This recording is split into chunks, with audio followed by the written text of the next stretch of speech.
Welcome to Draw Process. I'm Ike. I'm going to draw a comic book page and share my thoughts, techniques, and process about my development. It's my comic First Sun and Sword, page 30 of episode 2 today. This is the night before the video drops. It always drops Sunday morning, and so it's Saturday evening right now.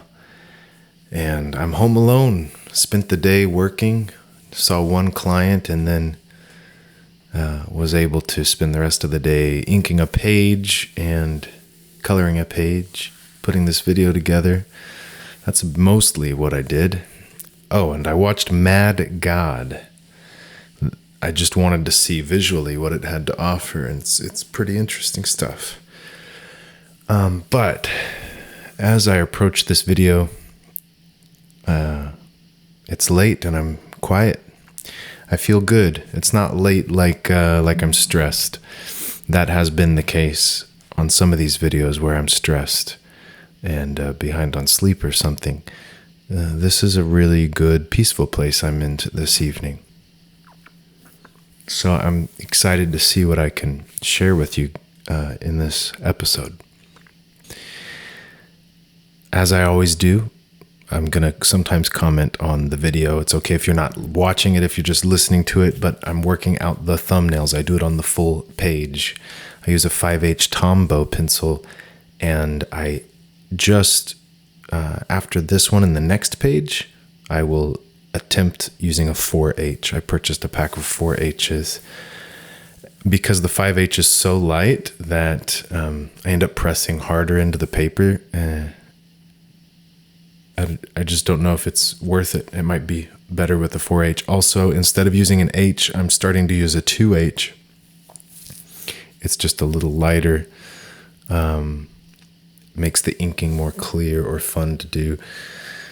So the constant adjustment there. I also, after this page, because I've done one more since then, after this page, I adjusted my drawing table, elevated it substantially more so that I can sit up very straight. It might have been at a 60-degree angle at most, and now, probably more like 50. And now we're getting it over a 60. And so I noticed how changing my setup is changing the pencils I use, and even the position, the angle of my drawing board. It is changing my style. It's affecting how the art looks. It can be good to try some new things and see how it affects your style, how it affects what you do. I found that raising the board on the next page, I believe after this one, I was able to put in more detail in the pencils than I typically do because it was just a much more comfortable position. It was just like a more accurate, finer pencils without more effort, we could say. And these are, again, the rough layouts that I'm going to tighten up when I grab the next pencil, the 2H or the H. I'm not sure what I used in this one. So let's see, I was saying you might hear fireworks outside. We just had the 4th of July, so there may be some noise outside this evening. But I feel good. I'm thinking about my schedule, my routines. I guess you could say, like, to attempt such an endeavor of making comics and becoming the best comic artist that I can. This is really, it fits the mold for achievement, like trying to accomplish something great. And I would think, as I've seen, a longer term perspective is more beneficial. Thinking of things as one more drop in the bucket, one more movement forward, consistency, not looking for quick returns, but the long term. This would be common. This could be effective with any business or creative venture, anything you're trying to accomplish in life. And with that comes so many things that I talk about on this channel too. Surrounding yourself with positive people, mentors and influences, friends, people that support you, inspire you. You want to be around positive influences, positive people. So there's an example of my life, your life, getting tailored around, tailored over time in this long-term project of becoming the practice of your art.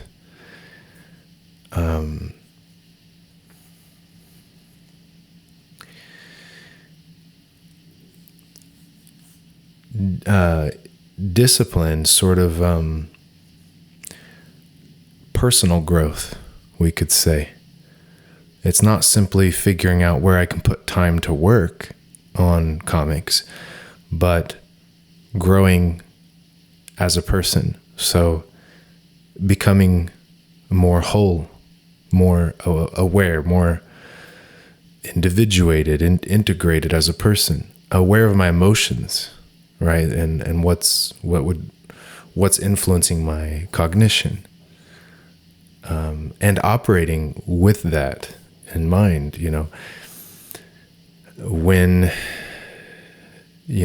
How am I feeling when I approach a page? Am I tense? Am I emotional? What influences are on me while I'm drawing the page? Am I listening to music that's applying a certain emotion to me? Or it's rising up in me a certain emotion that is influencing the way that I'm executing the creative endeavor, which is coming from my mind. How is my life? How am I becoming less stressed and more creative, more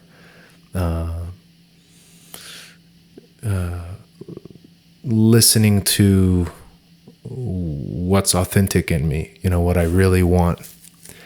Because if I do that, I'm going to develop a stronger visual voice too. Like the visual art, the style of my comic pages are going to be influenced by that self-actualization, right? Of realizing, I guess, listening to your own creative voice, and getting more attuned to it, to your emotions, for example. Having a long conversation with yourself, a long, slow conversation with yourself over years, more so than with other people, not listening to outside voices. And that's where the individuation or differentiation comes in, becoming your own person.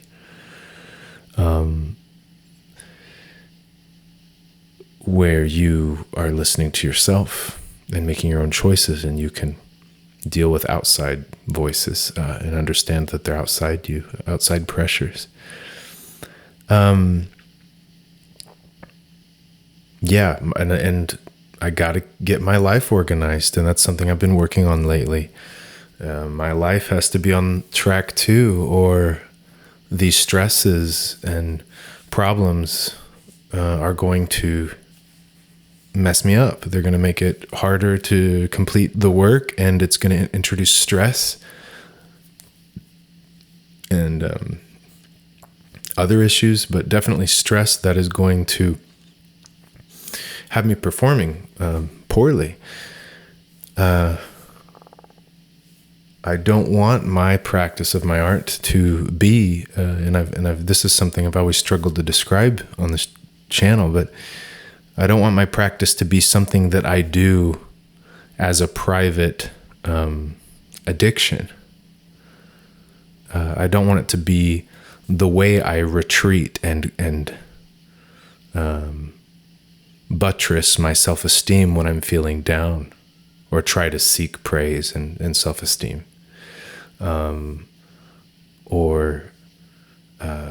the way that I avoid people, and the fact that I'm unhappy maybe with relationships in my life or whatever. I want my art to come from a happy place, from a creative place, a desire to do something with the world. And I think that will lead to better art, better stories, better visual storytelling. I mean, it's gonna benefit the art, and it's just who I want to be. But I do think it's for the best. The unhealthy, avoiding through your work and so on. I think I just have a hunch that that's not going to help you develop the most as an artist, because you're not going to be self-aware.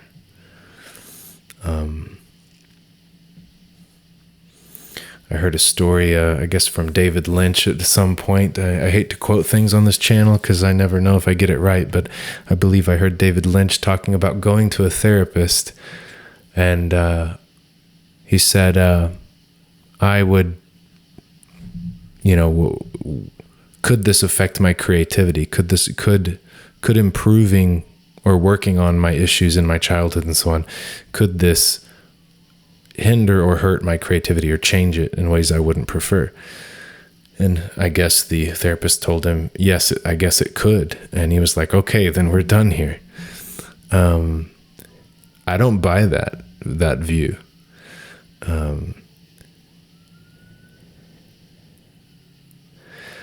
The subterranean forces in our psyche, the pressures on us, the unresolved anger and issues like that. We are driven by forces that we don't understand, in our psyche. But I think the path of becoming a person is the path of becoming a creative force.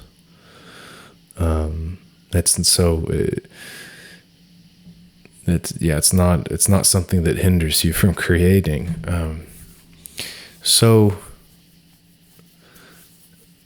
I've been doing that work lately, and I'm glad to have the career I have that reminds me of this daily. When I help other people, it reminds me daily how there's no cutting corners on that. That's important. And I'm constantly learning and growing and studying to do better as a counselor, and that has me doing self-improvement in a way. Learning lately about ADHD, and how when I look at myself in my childhood, I would say that I have ADHD.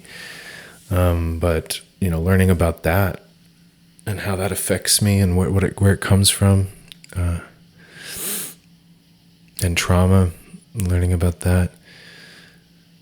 Always something that relates, and but that's what everything becomes with my art. When I watch movies, I mentioned watching Mad God, this claymation.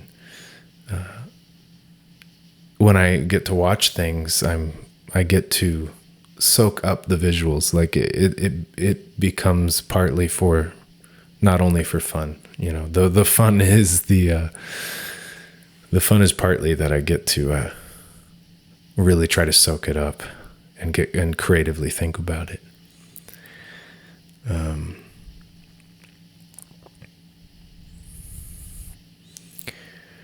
The light pencils that I laid down were very loose. You almost can't see them here, but they were very loose, and I'm just layering buildings in. I start with the foreground buildings, and then I throw in some other things. And here, this big horn is being blown, and I don't want to do sound effects in my comic. I don't want onomatopoeia, but I've cheated on musical notes. I'm going to put those on the page. So what I've done is had the sound coming out of the horn and went ahead and used kind of like lines that function like a word balloon and tail in a way, but lines indicating the sound coming out. And then I just drew them in the sky on the next panel. And then there's sort of an old fortress wall in the background across the hill. And I've got that following the same kind of curve as the sound and the horn, leading to those notes on an empty sky, so they're really easy to see. The word balloons are placed carefully in the penciling phase so that they flow. So the third panel here, they cascade in a curve down. So the word balloons are read left to right in Western comics, and that's how I do things. So when I go onto a new row of panels, I want to make sure people move, because sometimes people, they know that they need to move from one row of panels down to the first one on the left, the first panel on the left. But at the same time, I don't want people to, as we naturally do, go to the next word balloon, just going straight to the next word balloon that they see that seems to be in order. So I always put the word balloon that's first vertically higher on the page than the one to its right, if there's one to the right of it. I always try to get that first one higher up so that it's very clearly next, and it also helps the eye flow through the panel and down and out to the next one. My inking here is changing a bit, and I noticed I was fighting the pen a bit, and it gets much worse in the next video. So I'll talk about that next time too. In the next page I drew, turns out the ink was drying out, so I had to brainstorm and try some different things. But the ink I was using was getting too dry to run well, so it resulted in a muddier, grittier kind of inking. And I have to work with the tools I'm using, which are changing my style, but I kind of like it. So I'm moving towards a lot of lines, a lot of hatching, scratches, to indicate shadow instead of just blocks of shadow. I like blocks of shadow. I've done it for years, but this kind of shading allows for more layers, in a way, more layers of depth, more realistic layers of depth. Because something in the midground is not going to have such a harsh shadow of black, and then especially when there's a layer of things even closer to you that should have an even higher contrast. If they all are just solid blocks of black, then at each visual layer, then they all have sort of a similar contrast, which is not realistic, and that can confuse visually. So I'm moving towards that. Something that, with that comes getting more scribbly, more loose, and just free. I'm just drawing with the pen. I'm just feeling like I'm just going to put the line down and not worry about it. I'm not going to be too careful about technique. And maybe, over time I can get better technique, but I don't really mind the rough look. And that's something I'm trying to pay attention to, is what do I like? And I read comics, and I find I do not mind at all when the style's rougher. And so I'm just letting myself let loose. And I think it's working out as a benefit.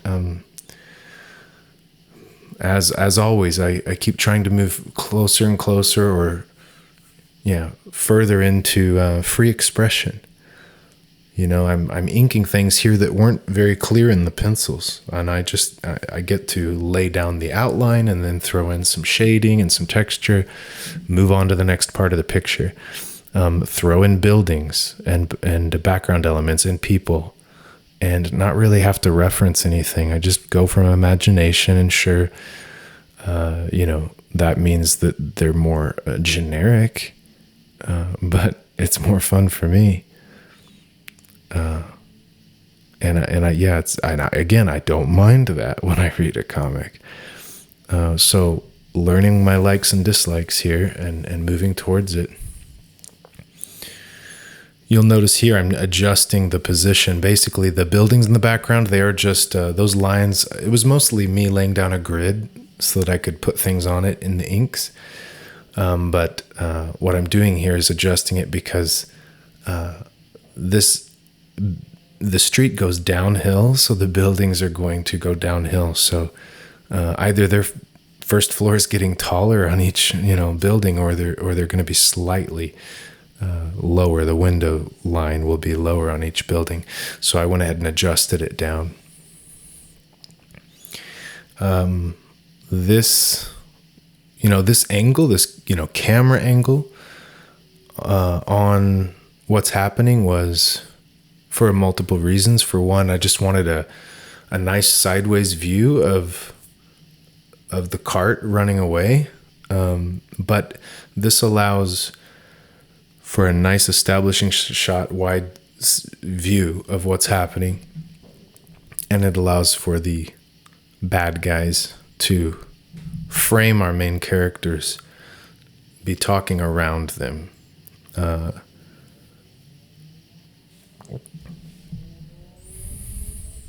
And of course, they're talking to the guy on top of the roof with the big horn. Maybe could have done a bell, but I figured a horn just felt more natural for this kind of world. Bells seem like more complicated. I don't know if they are, but they seem like something that wouldn't have existed. Not large bells.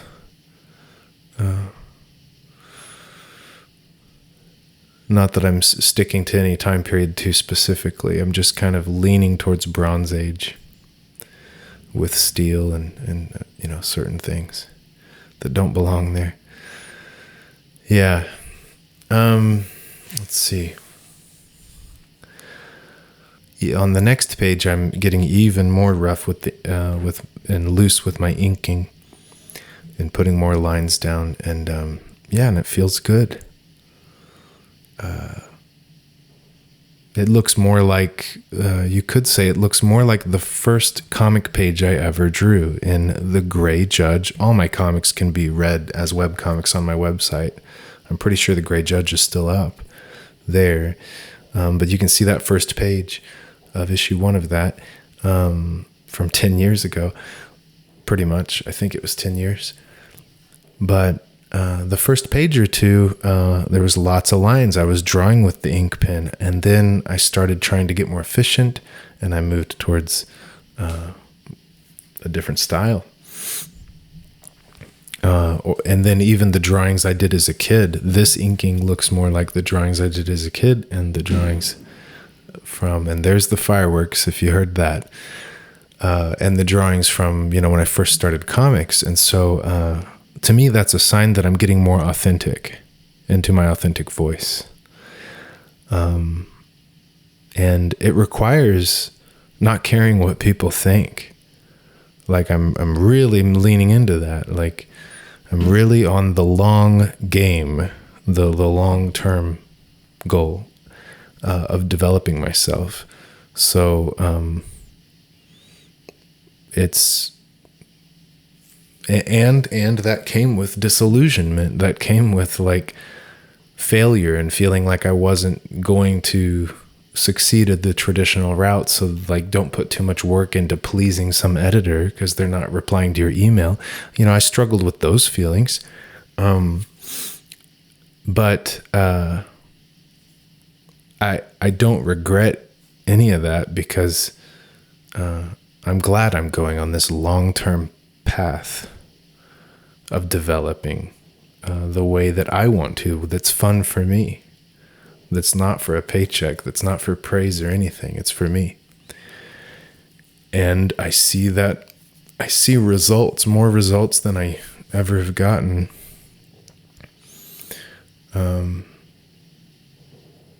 And so I'll be keeping it up. And it'll lead to an authentic expression that's just my own. I spilled some ink here a couple times. Again, the ink was not cooperating, and now I learned, the ink got too dry. I just added some water, and that fixed it. But I tried. I thought it might have been that I had raised my drawing board too high of an angle, so that the pen was not aiming downward anymore. So I adjusted that. I tried replacing the nib. First I tried cleaning it more and just being careful with that. But it really was that the ink was too thick to run down the nib. So just added some water and mixed it in, and it worked pretty well at that point. So in the future, I could keep my ink separate from my dipping cup for ink or whatever I used to dip in. But right now I don't do that. I just hold a little 1 ounce thing of Speedball ink in my hand, and it's the same one I use every time. So it gets a little more dried out, and that works for me for now. I'm sure there's a better way to do it, but that's what I've been doing. And it just means that after several months of holding it in my hand in open air, it's dried out some. But it was frustrating. It made inking take a lot longer, like an hour longer probably, trying to figure out what was going on. And that's okay. It was a learning experience, and I figured it out now. And it got me messing around because the quality of the line work was different. It got me inking in a different way. And as I reflect on it, I like a lot of what came out of that, and so I'm going to stick with some of that.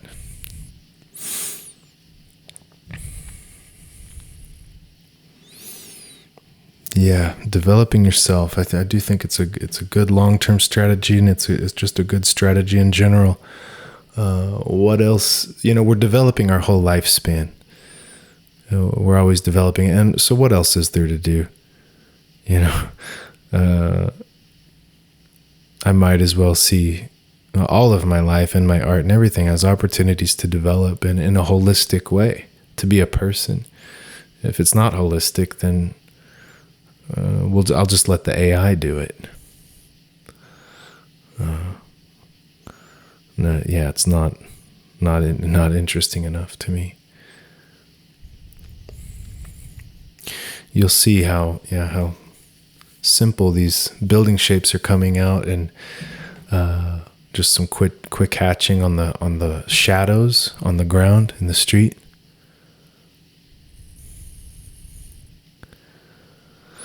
Trying to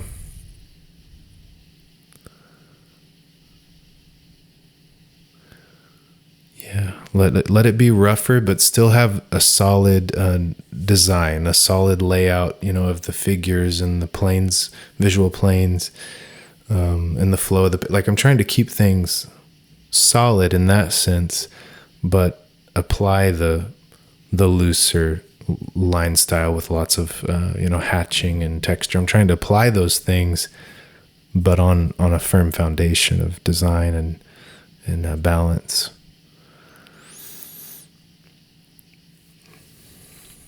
This pen, it's just a brush. It's a brush pen that can be filled with paint. It has white opaque paint in it, and I just do a few small touch-ups. But I'm getting more comfortable just doing touch-ups digitally, especially outside the borders of the panels. I can just hit that with a digital brush.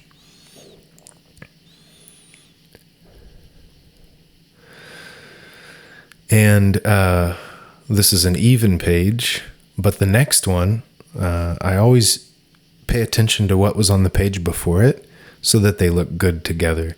So if the gutters line up on each row, or if this one starts with, 2 at the top, 3 at the bottom of a certain size, and then I do the same thing on the next page, that's visually boring. Because in the printed book especially, you're going to see both pages at the same time. So I usually have it open next to me to make sure that I mix it up. And even for this, I look at the pages before it and see that if there's variety.